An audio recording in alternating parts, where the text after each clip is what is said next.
When I got held up in 1984 and shot in the head at point blank range, and the bullet remains lodged in my brain, by the way, no one told me I had a brain injury. Not the brilliant emergency room staff and neurosurgeons of Long Island College Hospital, who fought so hard and not at all incidentally, lovingly, to save my life, and not the social workers, psychologists, psychiatrists, or neurologists. That I was fully ambulatory and physically felt fine, no different than I had been before the shooting, actually served to further blind me and others to the active influence of the brain damage. It would be 17 years before I understood I had a brain injury. Now, if you think my story is the exception to the rule, you'd be sorely mistaken.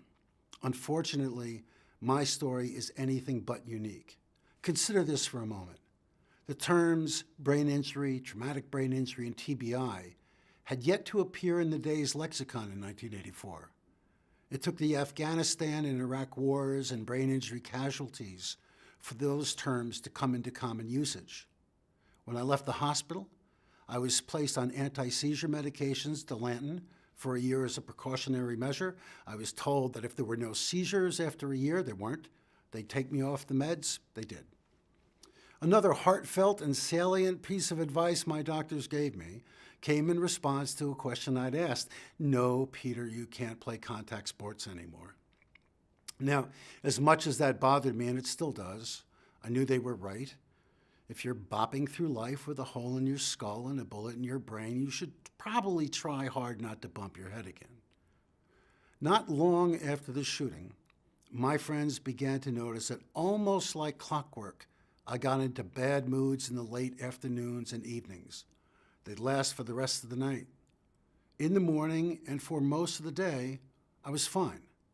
But afterwards, those bad moods, as evidenced by a quick temper, unfriendly verbal barbs, suspicion of others, usually closest to me, a kind of free-floating fear and anxiety would surface. I went to psychotherapy and was in psychotherapy with a remarkable therapist named William Buse, a licensed clinical social worker. I can count those I trust completely on one hand and have fingers left over, and Bill is one of those I trust completely. Now, when we first began working together, Bill said, therapy is basically a matter of getting free of your history. It is only my abhorrence of cliches that stops me from saying, truer words have never been spoken. Now we, all of us, Bill, my friends and I, knew that the bad moods were directly related to the experience of being held up at gunpoint and shot. I was held up again at gunpoint, but not shot, in May 1985, 9 months after the shooting. Post-traumatic stress disorder and its penchant for disabling one's life was clearly in play. But why did the bad moods surface in early evenings and nights? Why not mornings and daytime too? Was it the experience of impending darkness or darkness itself? This, at least, made some sense. After all, it was dark when I got shot. The challenge, we believed, was finding ways of managing my PTSD. By doing so, we thought that bad moods would, if not vanish altogether, decrease significantly.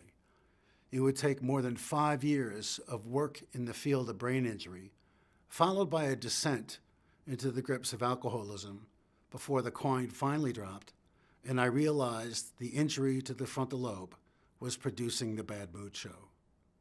Now, according to the website, the Center for Neuroskills, based in California and Texas, the frontal lobes are considered our emotional control center and home to our personality. There is no other part of the brain where lesions can cause such a wide variety of symptoms.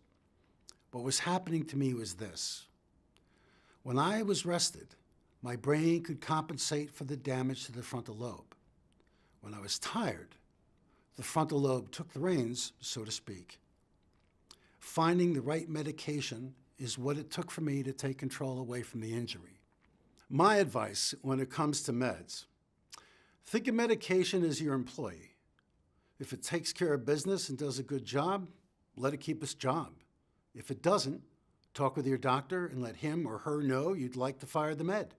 Bottom line, it is you, not your disability, that deserves to be in the driver's seat of your own life. Promise.